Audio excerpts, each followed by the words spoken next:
1008 ગૌસંત સેવી પૂજ્ય દિલીપદાસ બાપુ જે વિગ્રહના તમે દર્શન કરો છો એ ઓરિસ્સાના મૂળ જગન્નાથ મંદિરના ભગવાનના ગર્ભગૃહમાં 8 દિવસ એનો અભિષેક કરીને સિદ્ધ કરેલી આ મૂર્તિ છે।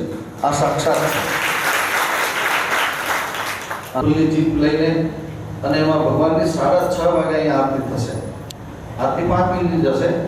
આરતી કરી દૂધ ધરાવી ફ્રૂટ ને બધું ધરાવજો અને સવારે ભગવાન 6:30 પોણા 7 મંદિરે પધારશે।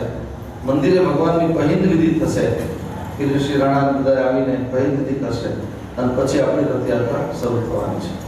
મારી આપ સૌને વિનંતી છે, ગામના વેપારીઓએ પણ અડધા દિવસ માટે બંધ રાખ્યું છે અને કાલે આજે વરસાદ થયો એટલે મને ખબર છે, હું ખેડૂત તો છું તમારે જેમ, એટલે કાલ ખેતરમાં જવા જેવું છે નહીં, પણ બધાએ ભાઈઓ બહેનો બધાએ જેમ પોતાના એકના એક દીકરાના લગ્નની જાનમાં જવાનો જેટલો આનંદ હોય એવા આનંદથી કાલ બધાએ જોડાવાનું છે।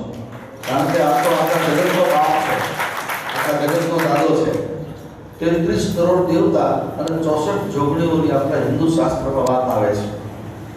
એમાં એક જ આ ભગવાન જગન્નાથ એવા છે કે પોતાના ભક્તોને સામે ચાલી અને દર્શનનો લાભ આપે।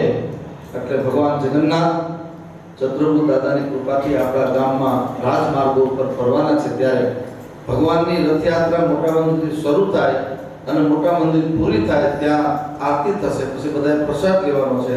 ત્યાં સુધી કોઈ ઘરે જવાનું નથી ઇમરજન્સી સિવાય। પણ ભગવાન જગન્નાથ અને ભગવાન ચંદ્રગુપ્ત દાદાના સિદ્ધનાથ મહાદેવને પ્રાર્થના કરું કે અમારો આ સતવારા દરવાડી સમાજ ખૂબ આગળ વધે, કારણ કે સેવા કરે છે, સંગઠન છે, શક્તિ છે। આપણે એટલું જ ધ્યાન રાખવાનું, કોઈ પૂછે તમને જાતિ પાતિ નહીં હરિના દેશમાં, મારે એટલી વિનંતી કરતું જવું છે કે તમને કોઈ પૂછે બહાર ગામ જાઓ ત્યારે કેવા છો, ત્યારે સતવારા છું પછી કહેજો, પહેલા એમ કહેજો કે હું હિન્દુ છું, હું હિન્દુસ્તાની છું, અને પછી તમારી જાતિનું નામ આપો કે હિન્દુમાં અમે આ જ્ઞાતિના છીએ। આપણે જાતિવાદી જ્ઞાતિવાદીએ આખા દેશને તોડવાનો પ્રયાસ કર્યો છે।